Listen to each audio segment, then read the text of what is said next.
Hey, and welcome everyone.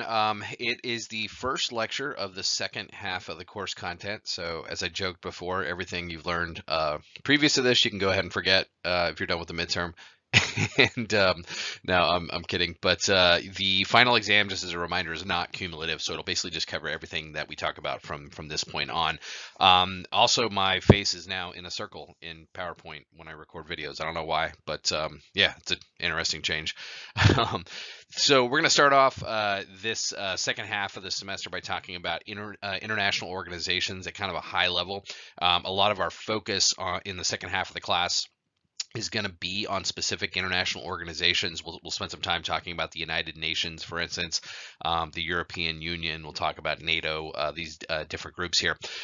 What this represents. So the first half of the class was sort of these, frameworks of international, relations, and largely we're living in this period right now of what we call liberal institutionalism, and so that is the sort of the tenets of liberalism or idealism, sort of manifested in these different organizations. We'll talk about intergovernmental organizations and what those are.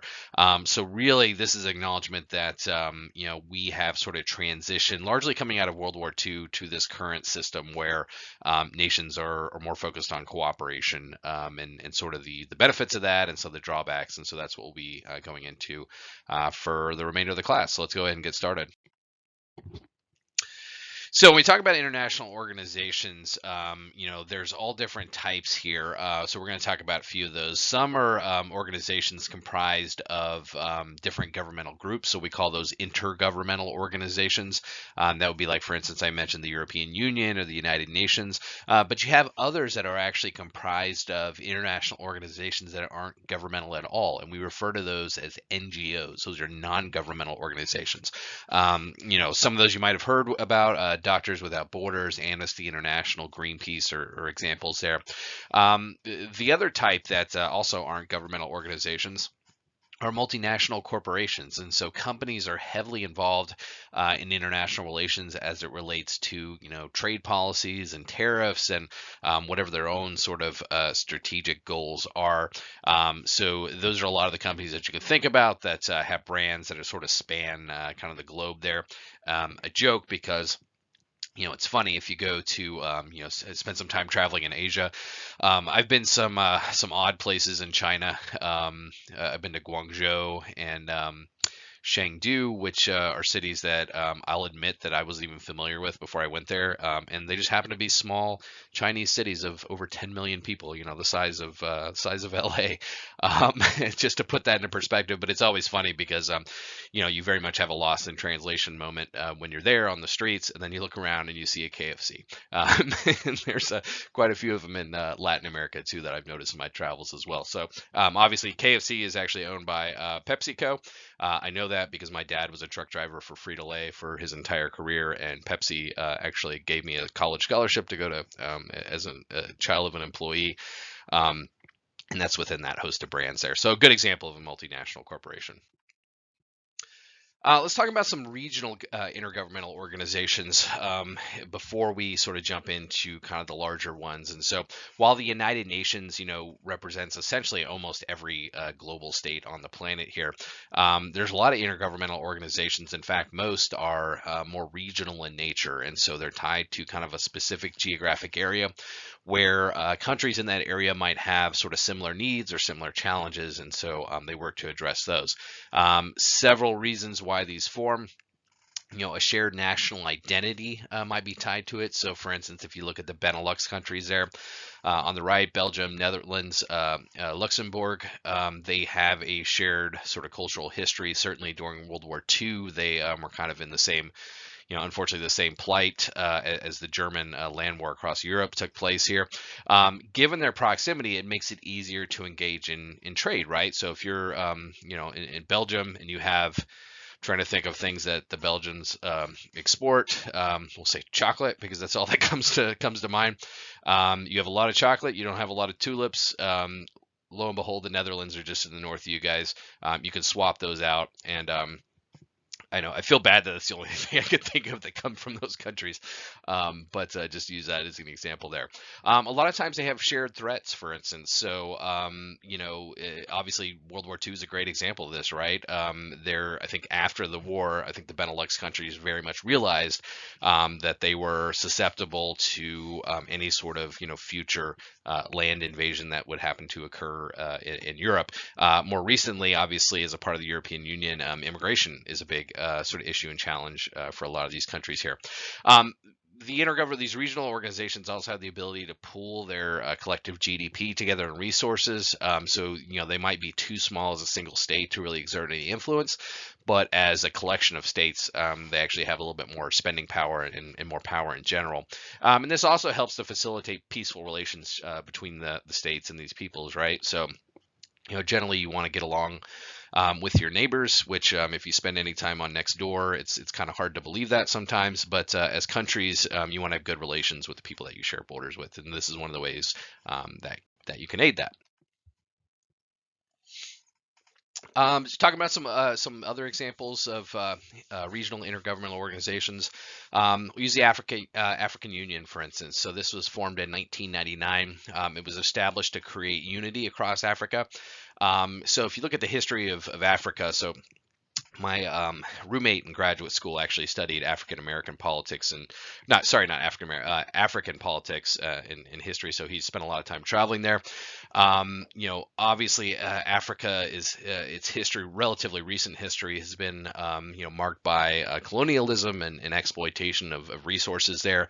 And following that, obviously, a tremendous part of Africa is sort of hit with poverty and famine and those sorts of situations, which are just horrible. So recognizing that Africa really sort of had some of the same challenges, they formed the African Union in 1999. It also provides defensive capability. So it's designed to counter the threat of ethnic or political genocide, for instance. So obviously another major issue on the African continent there, particularly in certain parts of Central Africa. In 2018, the organization signed a free movement protocol. So this is very important. It allows people to migrate seamlessly between member states. So participating states that you see there in green, if you want to travel between one country and another, that agreement allows you to do that. Even within Africa. So obviously, it's a little bit challenging. Excuse me. To think of such a large territory as being homogeneous, because it's not, right.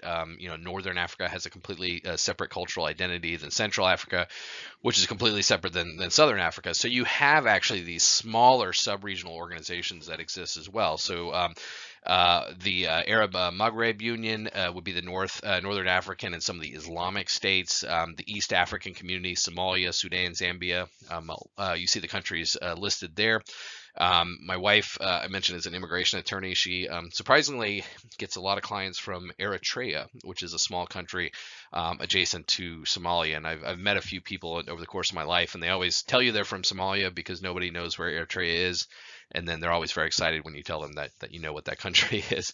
The South African Development Zone. So South Africa, for instance, several of the neighboring states down there. So there's actually, sub-regional organizations within the African Union as well.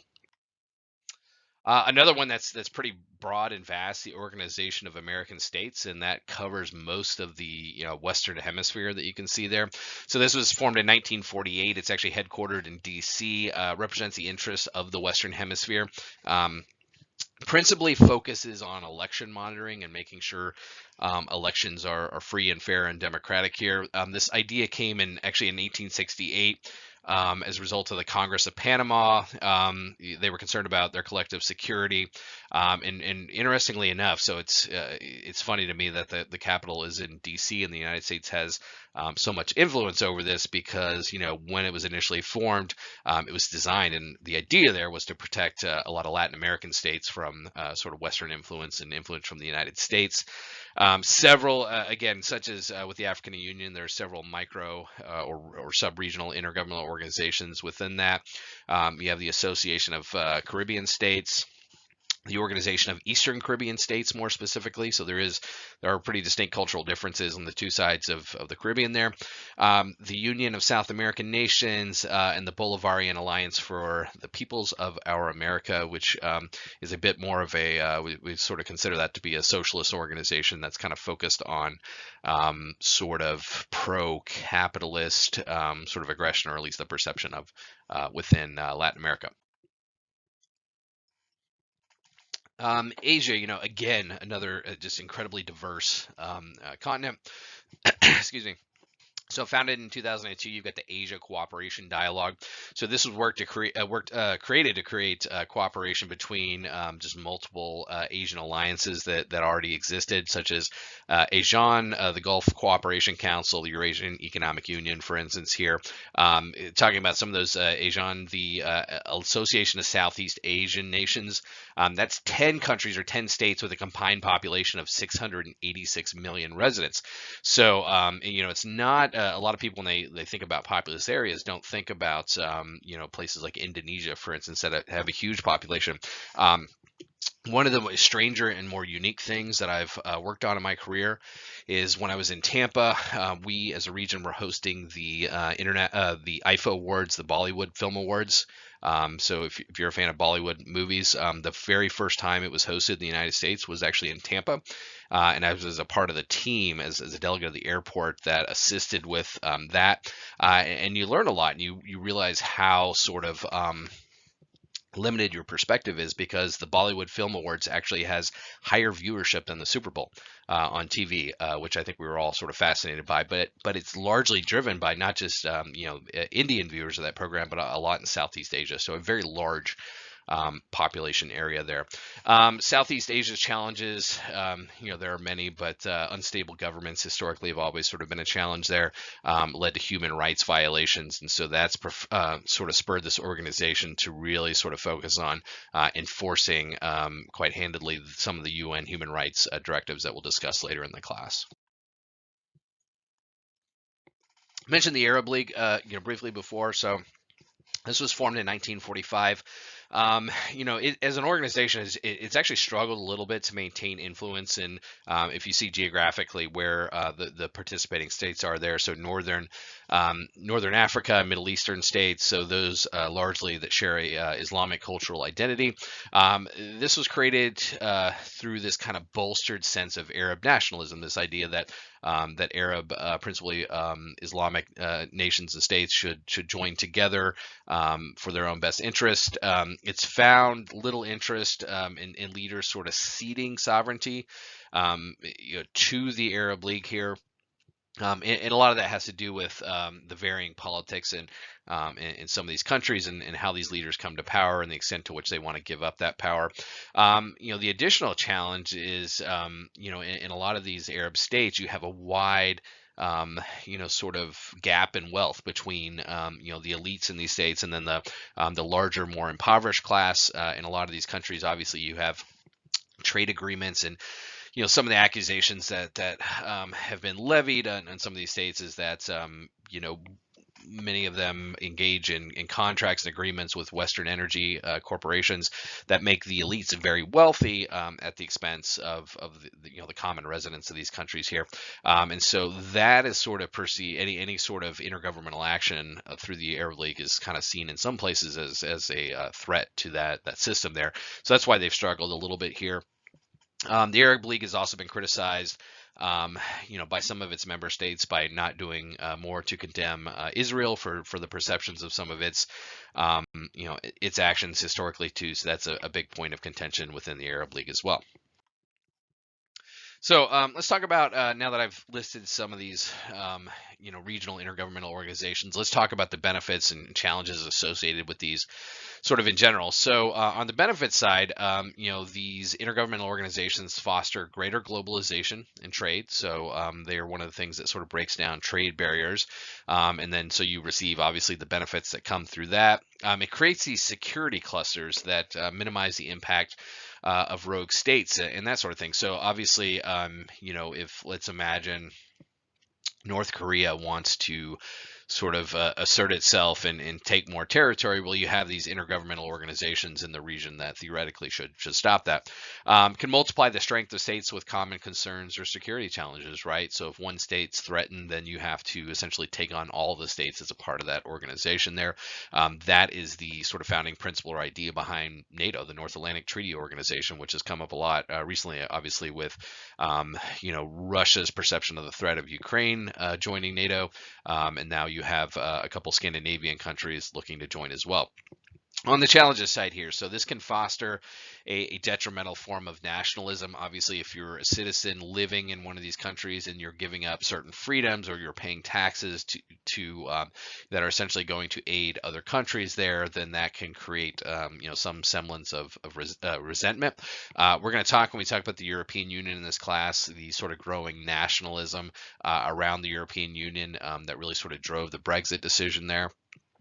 It's still led by political leaders, and they still have political goals and means of securing power, and so it's debatable the extent to which all these political leaders of these separate states actually believe in what the intergovernmental organization is doing, and certainly it's subject to change based on who's in office.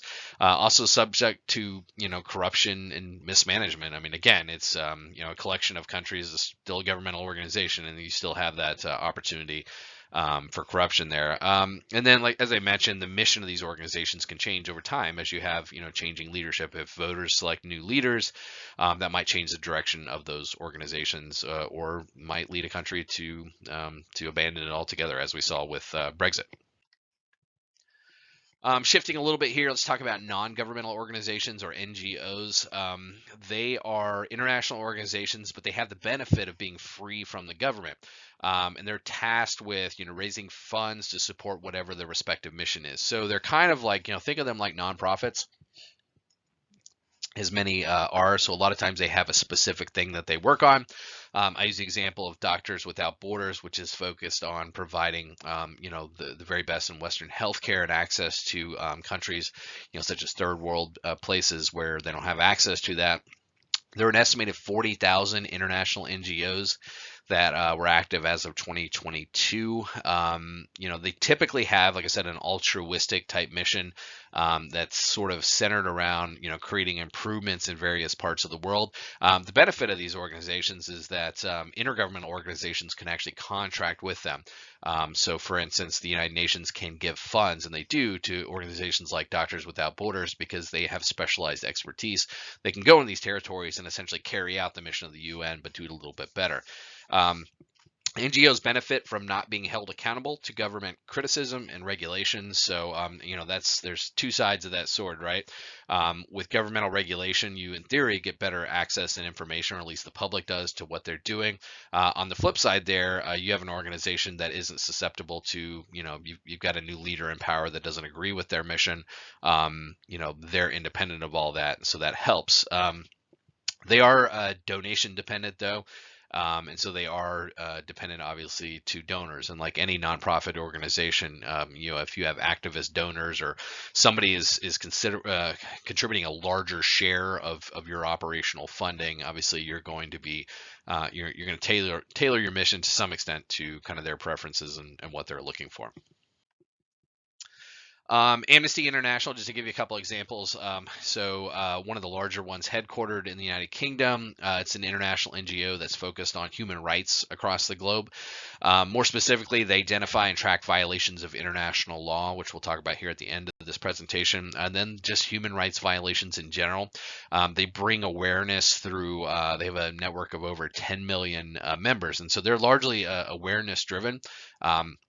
And the work they do is pretty strong. They've gone into a lot of places in the world and uncovered a lot of massive human rights violations that the media might independently not have the resources or the insights to sort of uncover. And so that's what they do. They put out policy briefs or documents or give press conferences to point out parts of the world where these violations are occurring. They've been controversial over a lot of their history. particularly in the United States. They, for instance, called for George W. Bush's arrest in 2011 for the invasion of Iraq, and criticized more recently Barack Obama for the use of drone weapons. That's something they see as a critical human rights violations. They've also accused Israel of apartheid against the Palestinians, which has been a very contentious issue. That has, gotten them into a tricky situation because it's led to accusations of anti-Semitism by the organization, to which they, defend their record, and they'll point to specific cases. And obviously it's very tricky, and it's very politically tricky in that part of the world. So it's challenging for them. But again, they're independent. That's the benefit of them being independent from governments, is that they're not susceptible to public opinion, just to the extent that they're able to maintain, their membership. All right, so the Ducks here, he says, so Amnesty can go around accusing the U.S. of committing war crimes. Who do we have to arrest to make this stop?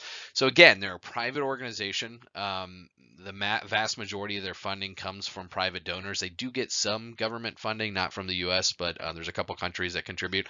The organization, specifically refuses government support in most cases to remain impartial. I believe there's only one country that gives to them, and they make an exception for them.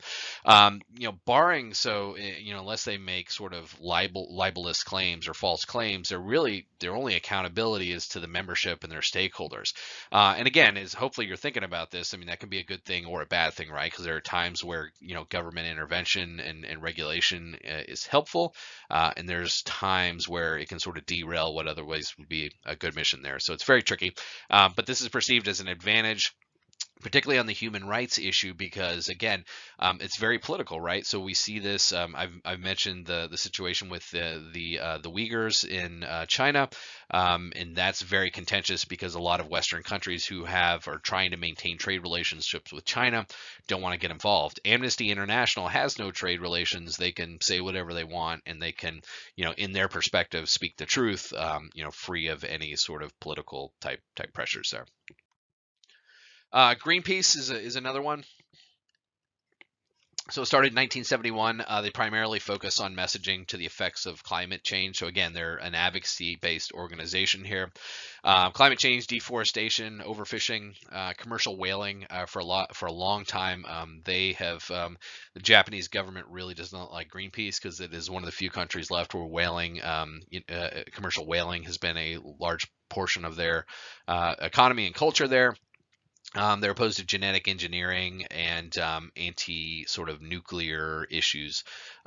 They've become known for their very direct and poignant actions, so including attacking commercial whaling ships, very viral protests and efforts there. Again, they're an awareness organization, and so the more profound your actions, the more awareness you're going to drive to it. Akin to, you can make the connection to, PETA, People for the Ethical Treatment of Animals, isn't incorporated a lot of, viral type events and actions to draw more attention. Like Amnesty, Greenpeace does not accept government funds except for, actually, interestingly, the Dutch lottery. A portion of the Dutch lottery funds goes to Greenpeace there. They face some internal division around nuclear power, so this is a tricky one. They have generally argued that its risks outweigh the limited benefits, but there's some schism there because the tricky thing with nuclear power is that it is theoretically a relatively clean form of power. It doesn't affect global warming because it doesn't produce carbon pollution and waste, but it does produce nuclear waste, which is its own problem. So there's a little bit of contention there.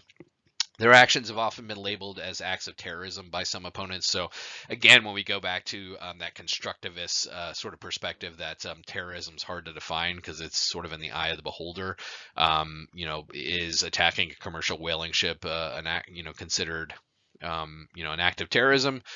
Maybe, but maybe, the Boston Tea Party was an act of terrorism as well. It all depends on kind of your perspective there. All right, the duck. He's just not going to let me go today. Wait, are all NGOs left-wing activist organizations? No, not at all. I just chose these two to highlight because they're probably sort of some of the more popular ones, just for so many of the actions that they do. But there are thousands, like I mentioned, international NGOs, mainly focused on economic activity. So a lot of them are working in spaces that aren't so, viral, if you will. And a lot of them are funded by financial institutions, leveraging sort of their investments to pursue specific developmental goals. And some of these NGOs have, particularly if you're looking at those associated with financial institutions, they have some personal stake and personal interest in it as well. I mentioned Ashoka here at the bottom. They're one of the largest international NGOs that nobody knows about. They're focused on fostering entrepreneurship and innovation. They have an altruistic mission in that sense, but again, it's not ideological because, right? I mean, there's not many people who would say that we don't want to see these third world countries, their economies advance and develop. Although there's some, trade-offs that come with that as well. So nope, not all that way. Just a couple that I wanted to mention that I thought people might be familiar with. So that brings us to multinational corporations. So, I mentioned these briefly here. They're typically headquartered in one country, but they'll maintain a presence in many others. Common examples: Apple, Amazon, McDonald's, Ford, for instance.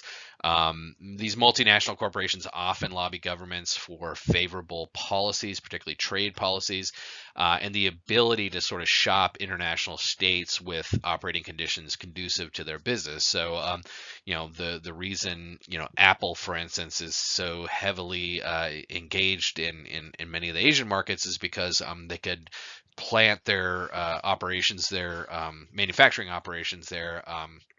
They don't have some of the same laws with regard to child labor and workers' rights and that sort of thing, and so that's advantageous for them. That's a tricky subject too, and I'm not going to dive into it here. You have two sort of interesting arguments there. One is, well, there's a reason why we don't make children work, because it's unethical and a violation of what we perceive to be basic human rights. On the flip side, people will argue, what if those jobs weren't there and those families were, subject to abject poverty and had no income? So it's again, and I can't tell you how I lean one way or the other because it's pretty tricky there. What I will tell you though is that if you recognize, I'm pretty impressed if you recognize the company that I mentioned on the right there. It's completely fictitious. It's from my favorite TV show ever that was canceled way too soon. Better Off Ted. You need a code word for this lecture. Make it Better Off TED, TED. And if you get some free time, go search on YouTube for some clips from that show because it was really ahead of its time. And I'm really still disappointed that it was canceled. Benefits and challenges of NGOs and multinational corporations here. So let's just cover a couple real quickly here. The benefits: so they can operate independent of government and the government's influence, and then the power yielded by political leaders. Their globalized reach protects their organization and mission from the actions of states and their leaders. So, if you have, I'll use the example here of, Finnair, the Finnish air carrier, has been hit particularly hard this last year because so many of their flights were basically flew over Russian airspace, and now they're not able to do so, and so they've had to reroute their operations considerably. So that's the tricky thing when all of your eggs are in one basket there, right? Versus if you're IAG, which runs airlines in several countries, they can sort of shift their operations a little bit based on global economic circumstances, which is an example there. They can operate efficiently utilizing private resources, right? So if you don't involve the government, I do a lot of government contract type work in my current job. And it's just a reminder, I was in the private sector for the first half of my career. And so if I wanted to purchase something, I would just do it. I would sign a contract, give them my purchasing card, and away we go. On the government side of things, it doesn't work like that at all. Typically I've got a client right now, actually at Virginia Airport, that we're going through the contract process just to procure, not much, it's like $11,000 in work. And it's taken 4 weeks now. It involves lawyers and all sorts of things, and that's the inefficiencies that are created when you're working within government, which are not all bad, right? Because they're there to protect taxpayers and the consumer. Some of the challenges as a private organization, much of what these multinational corporations or NGOs do is held private and confidential. So they could be doing a lot of really bad things and we wouldn't know about it. They're possibly subject to internal corruption. So it's not just government leaders who are subject to corruption, although it's less visible because obviously the press and the media doesn't have as much exposure to what goes on with these organizations. And then they can also, essentially venue shop to operate beyond the legal reach of many authorities. I'll give you an example. Look at cruise lines, for instance. So one of the interesting things that after the pandemic was when all these companies like airlines, for instance, were asking the U.S. government for relief and aid, cruise lines tried to ask for relief as well because obviously their business was hit hard. And rightfully, the government said, oh, wait, you base your operations out of other countries because you want to get around U.S. labor laws and regulations. And now you're coming to us for help? Nah, not going to happen. But that's one of the reasons they do that is because a U.S. company wouldn't allow for, indentured servitude on a cruise ship, which is essentially what it is in a lot of ways. So that's the reason why when you get on a Carnival cruise ship, it's, flying the flag from from the Bahamas or some West Cayman. I don't know where, but it's always some country that isn't the U.S., even though their corporate headquarters are actually located in the United States. Finally, we're going to wrap up here with a discussion of international law, and this is something we'll discuss a little bit more through the classes, or through this last semester here. So globalization, the more countries have become interdependent, has led to sort of the codifying of informal recognition of international law. So there needs to be practices and standards that sort of regulate all of us here.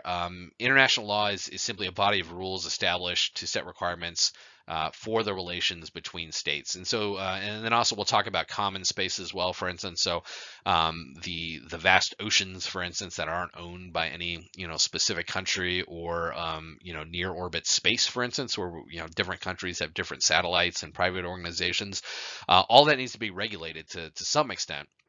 The challenge with international law is, one of, again, sovereignty. It comes back to sovereignty. Who can exert legal authority over a sovereign state to enforce such laws? And a lot of this, and I mentioned this here because it's the justification for many of the intergovernmental organizations we're going to discuss. Few IGOs, though, or sort of including the UN, have the ability to pass binding laws that states can be held accountable to.